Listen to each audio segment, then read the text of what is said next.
135 గజాల భూమి కేవలం 8 లక్షలకే. ప్రతి నెల 10,000 మంత్లీ రెంటల్ ఇన్కమ్. ఆంధ్రప్రదేశ్ ముఖ్యమంత్రి చంద్రబాబు నాయుడుతో ఇద్దరు నటులు భేటీ కాబోతున్నారు. వాళ్ళెవరు?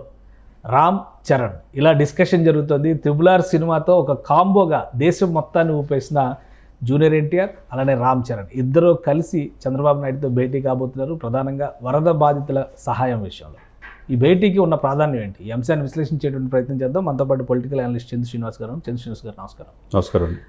ఇద్దరు కలిసి వెళ్ళడం ఇది కొద్దిగా ఇంట్రెస్టింగ్ పాయింట్. ఒకే ఫ్లైట్లో వెళ్తున్నారు, ఇద్దరు కలిసే భేటీ కాబోతున్నారు. ఏంటి ఈ భేటీకి? ఎందుకంటే రెండు విధాలుగా చూస్తే రామ్ చరణ్ గారు కలవడం అనేది పెద్దగా పొలిటికల్ ఇంపార్టెన్స్ లేదు, కానీ మళ్ళీ జూనియర్ ఎన్టీఆర్ కలవడం పైన మాత్రం పొలిటికల్ డిస్కషన్ అయితే నడుస్తుంది. ఎలా చూడాలి దీన్ని? డెఫినెట్గా రాజకీయాలు ఎప్పుడు ఉంటాయి, అంటిపెట్టుకుని ఉంటాయి. సినిమాలు రాజకీయాలు ఒకటే. నటులు నటించడం వల్ల, అంటే ఆ రోజు జూనియర్ ఎన్టీఆర్ గారు కావచ్చు, జయలలిత గారు కావచ్చు, ఎంజీఆర్ కావచ్చు, వాళ్ళు సినిమాల్లో రాణించి రాజకీయాల్లోకి వచ్చారు. ఇప్పుడు జూనియర్ ఎన్టీఆర్ గారు మనవడుగా ఆయన తప్పులేదు. ఒకప్పుడు రాజకీయాలు ఉన్నాడు, ఇప్పుడు రాజకీయాలు లేడు. అదేవిధంగా బాబాయ్ కోసం అబ్బాయి అన్నట్టుగా ఎప్పుడు కూడా స్పందిస్తూ ఉండే వ్యక్తి రామ్ చరణ్. కాబట్టి వీళ్ళిద్దరూ బంధం ప్రాణ స్నేహితులు, ఇద్దరు ఫ్యామిలీస్ హ్యాపీగా బయటికి వెళ్తారు. చక్కగా త్రిబుల్ వాళ్ళ బంధం బాగా మరింత దృఢమైపోయింది. ఇప్పుడు మీరు అన్నట్టు దేశవ్యాప్తంగా ప్రపంచవ్యాప్తంగా త్రిబుల్ ద్వారా ఆస్కార్కి వెళ్ళేదానికి వీళ్ళిద్దరు యొక్క డ్యాన్స్ కావచ్చు, వీళ్ళిద్దరు సెటిల్ పెర్ఫార్మెన్స్ అనేది మనం చూసాం. ఒక ప్రాణ స్నేహితుని కొట్టేటప్పుడు ఒక ఆ సైన్యం బ్రిటిష్ సైన్యంలో ఉండి తను కొట్టాలన్నప్పుడు జూనియర్ ఎన్టీఆర్ని ఎలా చూసాం.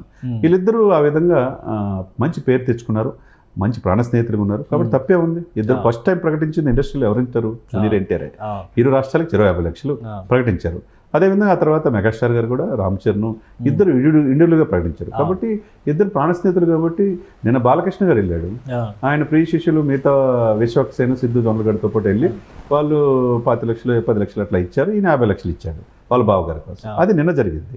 కాబట్టి యాదృశ్యంగా ఈ రోజు వీళ్ళు వెళ్ళేదలికి ఈ రాజకీయం కొద్దిగా అంటే మీటింగ్ అనేది ఇక్కడ ఇంట్రెస్టింగ్ పాయింట్ గా మారుతుంది. ఏం మాట్లాడుకోవచ్చు? ఏమైనా ఉందా మీకు ఇన్ఫర్మేషన్?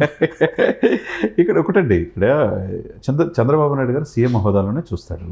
ఇప్పుడు జూనియర్ ఎన్టీఆర్ రామ్ చరణ్ వస్తున్నారంటే ఇద్దరు చిరంజీవి గారు అబ్బాయి, జూనియర్ ఎన్టీఆర్ గారు మనవడు, ఎన్టీ రామారావు గారు మనవడు జూనియర్ ఎన్టీఆర్. కాబట్టి ఆ లెగసీ అనేది వాళ్ళకు ఉంటుంది. కాబట్టి వాళ్ళు ఇస్తానని వెళ్తున్నప్పుడు అది చంద్రబాబు నాయుడు గారి ఇంట్లోనా లేకపోతే సీఎం క్యాంప్ ఆఫీస్లోనా ఎక్కడికైనా పోయి ఇవ్వచ్చు. ఎందుకంటే తక్షణం అభిమానులు 2 రాష్ట్రాలు ఉంటారు కదా సార్.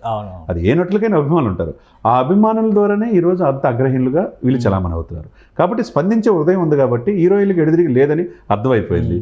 హీరోలకు ఉంది. ఉన్నప్పుడు వాళ్ళు వచ్చి ముఖ్యమంత్రిగా సహాయ నిధికి ఇచ్చేది. ఇప్పుడు నిన్న వెళ్ళాడు ఎవరు రేవంత్ రెడ్డి గారిని కలిసి ఆలింగనం చేసుకొని జూనియర్ పవన్ కళ్యాణ్ గారు ఇచ్చారు. వేరే రాష్ట్రమేం కాదు, ఒకప్పుడు కలిసి ఉన్న రాష్ట్రం. కాబట్టి 2 రాష్ట్రాల అభిమానులు ఉంటారు. కాబట్టి అభిమానుల్ని సంతృప్తి కోటి రూపాయలు చెక్ ఇంకోటి ఇచ్చాడు. అది జూనియర్ ఎన్టీఆర్ గారు మొదటి నుంచి కూడా స్పందించే హృదయం ఉంటుంది. అదే వీళ్ళిద్దరు స్నేహితం వల్ల వీళ్ళిద్దరు కలిసి ఒకే ఫ్లైట్లో వెళ్ళినా ప్రాబ్లం ఏం లేదు. మంచి ఆహ్లాదకరమైన పొలిటికల్ డిస్కషన్ ఏమైనా జరుగుద్దా అనేది ఇప్పుడు ఇక్కడ పాయింట్ ఏంటంటే, అంటే జూనియర్ ఎన్టీఆర్ గారు క్రమంగా అక్కడ గవర్నమెంట్ ఫామ్ అయింది, టీడీపీ జనసేన కూటమి మంచి ఫామ్లో ఉంది. పైగా బీజేపీ నాయకులతో కూడా జూనియర్ ఎన్టీఆర్ గారు సత్సంబంధాలు ఉన్నాయి. అమిత్ షా గారిని కలిశారు హైదరాబాద్ వచ్చినప్పుడు. సో ఇవన్నీ చూసినప్పుడు కొంచెం తను పాజిటివ్ నోట్ కింద చూడొచ్చా దీన్ని? ఉండొచ్చు. ఎందుకంటే ఇప్పుడు ఏదైనా అనుకున్నా కానీ జాతీయ స్థాయిలో జూనియర్ ఎన్టీఆర్ ఒక నటుడుగా గుర్తించారు. త్రిబుల్ అమిత్ షా గారు ప్రత్యేకంగా పిలిపించుకున్న హోటల్లో కలిసిన మాట వాస్తవమే. ఎందుకంటే ప్రజలను ప్రభావితం చేసే వాళ్ళు ఎప్పుడు బీజేపీ అతి చూసి వ్యవహరిస్తుంది. వాళ్ళు అవార్డ్స్ విషయంలో కావచ్చు, ఏదైనా కావచ్చు, వాళ్ళు గుర్తింపిస్తుంది. ప్రజలను ఆకర్షించేటప్పుడు వీళ్ళు ఆ యొక్క లెగసీ వీళ్ళకి కూడా కావాలని కోరుకోవడం తప్పలేదు కదా. పార్టీలు పిలవడం తప్పలేదు. ఒకప్పుడు రాజకీయాల్లో ఉన్నాడు, వాడివేడి ప్రసంగాలతో జూనియర్ ఎన్టీఆర్ విశేషంగా ఆకర్షించాడు. మేజర్ యాక్షన్ నుంచి బయటపడ్డాడు.